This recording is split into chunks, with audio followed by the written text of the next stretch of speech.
el huracán Eric ya es categoría 1.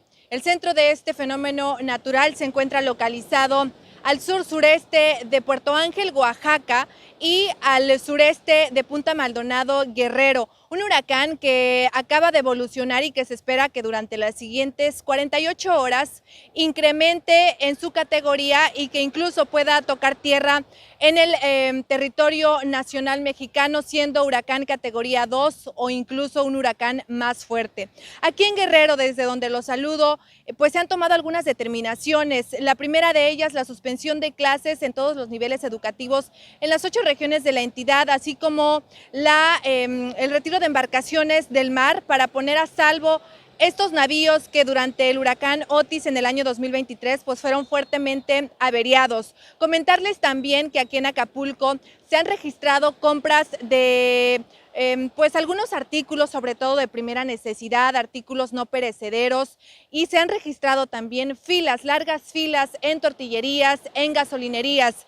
La gente nos platica que esta medida pues la han adoptado para evitar alguna contratiempo, principalmente ante la evolución de este fenómeno natural que apenas hace unas horas era una tormenta tropical. Se espera que durante las siguientes horas, insisto, este fenómeno toque tierra aquí en las costas del Pacífico, aquí en el estado de Guerrero, por lo que se pide a la población tomar las medidas necesarias, sobre todo si viven en zonas de riesgo como laderas.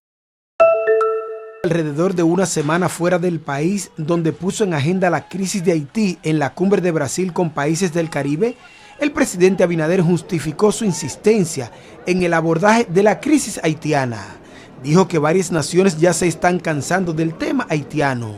Lo que no nos podemos cansar somos nosotros y seguir pidiendo que se ocupen y asuman la responsabilidad como líderes de la comunidad internacional.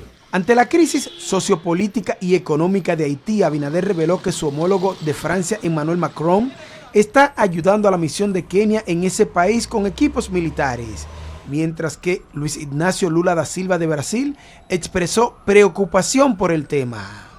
Hay preocupación y se está esperando, yo pienso que ambos países están esperando también el liderazgo de Estados Unidos, otro país que entre y ellos también apoyarlo. El presidente Abinader también afirmó que tras la implementación de la política migratoria se ha reducido la asistencia de parturientas haitianas a los hospitales del país. Desgraciadamente, y por la situación que hay en Haití, las parturientas haitianas cuando llegan están en peores condiciones de salud porque no han tenido todas las consultas que normalmente se debe de tener previo a llegar ya a dar a luz. Y eso las afecta y la mayoría tienen que utilizar después las UCIs. Pues encareciendo también el proceso.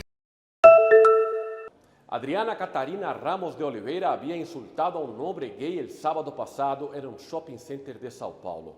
El brasileño de 39 años habría salido en defensa de una funcionaria de una cafetería ante groserías dichas por esta periodista de 61 años.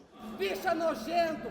Luego de haber conseguido la libertad provisional bajo la condición de cumplir medidas cautelares, ella admitió que lo llamó pobre y homosexual asqueroso, pero asegura que solo lo hizo porque él la habría llamado vieja. Sin embargo, 2 días después, Adriana volvió a verse envuelta en un escándalo. Dijo que en el edificio al que se mudó hace poco más de un mes solo hay gays.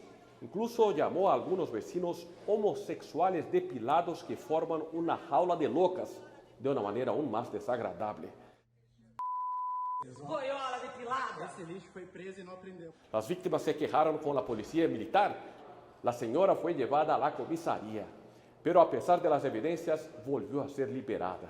Es decir, está libre para seguir insultando. Más ofensiva que esta periodista, solo esta terrible impunidad que reina en nuestro país. Desde Sao Paulo, Dan Sister para Tele Aruba.